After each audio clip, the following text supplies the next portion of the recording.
I think it's time we're truly honest with ourselves. After 2 decades of complete dominance on clay, Rafael Nadal's reign at the top of the tennis world is officially over. And I know many others have come to this conclusion much sooner than this, but if I'm being honest, I still held out hope for the old man. I believed he could battle all of these injuries, overcome the body that has betrayed him, and even win a few more Grand Slam titles before deciding to hang up the racket for good. He is 37 years old, and I know expectations had to be tempered heading into the 2024 French Open because he had not competed in a Grand Slam in over a year. Hell, he hadn't won a Grand Slam in just about 2 years. The last time Rafael Nadal, ended up holding a trophy was in 2022 in the French Open, where he won his 22nd Grand Slam. And of course, since then, Rafael Nadal has gone on to be passed by Novak Djokovic for most Grand Slam titles of all time, as Djokovic currently sits at 24. Who knows if Nadal will ever catch that? After watching his 2024 French Open performance, I think it's safer to bet against him doing so. I know that Nadal is 37 years old, constantly in pain, but I was hoping for a little bit more of a fight out of him.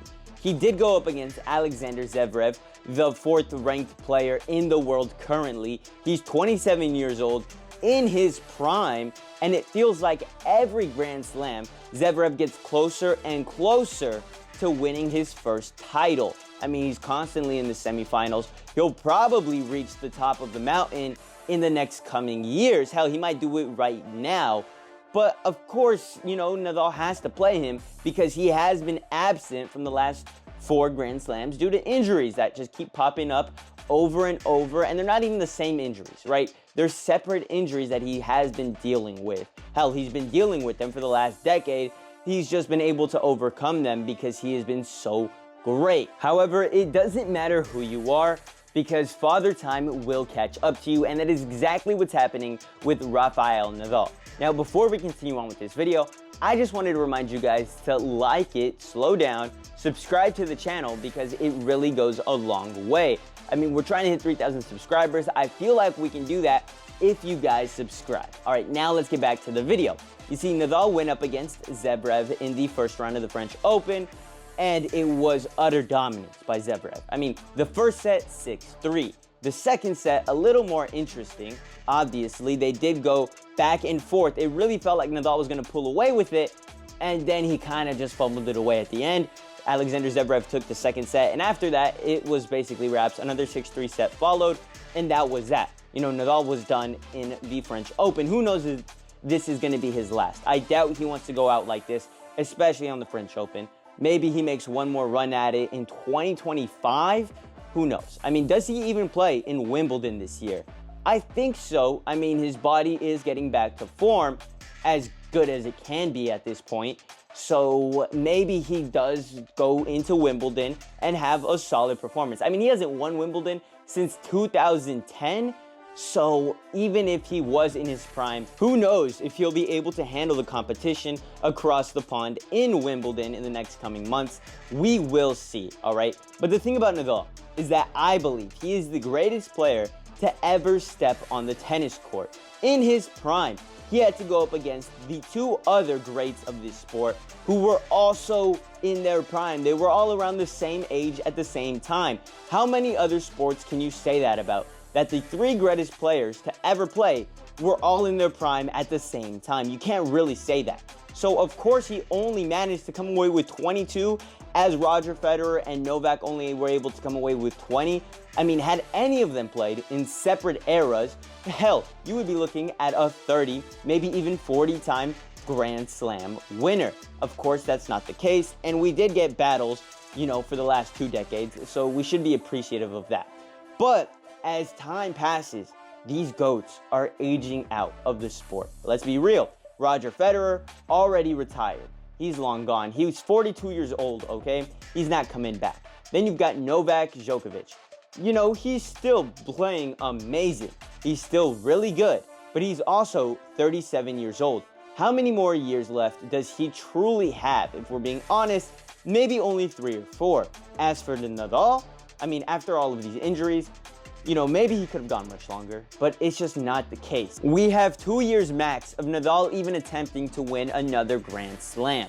It is really sad to see one of the greats go out like this. To be at the top for so long and then towards the end, either not go far in any of the Grand Slams, lose in the first couple of rounds like he did in the Australian Open when he got bounced in the second round, or in the US Open in 2022 when he got bounced in the fourth round, or to not even be able to compete in some of these tournaments. I mean, in 2022, after winning Australia and the French Open, he had to leave in the semifinals due to injury from Wimbledon. And then after that, all of 2023 was just constant absentees, not there for Wimbledon, not there for his French Open, not there for the US Open, not there for the Australian Open in 2024. There's honestly no worse way to go out. If I were Nadal, I would keep playing until I get another Grand Slam, or hell, even just reach the semis, right? Try your best to go out on a good note. Something worth remembering, something people want to remember. Their legend at the top of the game. Of course, whether that be, in a finals, holding the trophy, being the loser, making it to the semis, maybe even the quarters, right? At that point, if Nadal is able to go that far, all the praise in the world to him because of how much he's had to overcome over these last few years. Hell, over the last 2 decades, the amount of stress, pressure he's put his body under just constantly does it like no other, right? He deserves all the praise in the world. I feel like this is a good farewell to him. This video is a great farewell to one of the legends in the sport. I wasn't able to do this for Roger Federer because at the time I wasn't really covering tennis on this channel in the same way. However, Nadal should get this, as should Novak Djokovic when his time comes, because he has, I feel like, a few more years left in him. He will still be great for much longer than Nadal will be able to. But then after him, I cannot wait to see all of the young up-and-coming tennis players who really get to spice up the game. We won't see this three-headed dragon at the top of the sport. No, it'll be several players. Hell, I don't even know the next time we will see the same person win 2 Grand Slam titles in the same year after Djokovic ends up retiring or falling off. Once that comes to happen, I doubt we will see, someone win multiple Grand Slam titles in the same year, at least for a while, right? I don't know if there's going to be an up-and-comer or someone already there who is just going to take the reins from the big 3. Let me know in the comments down below who you believe will dominate men's tennis for years to come. Carlos Alcaraz, Danny Medvedev, Alexander Zverev, who knows? It could be anybody.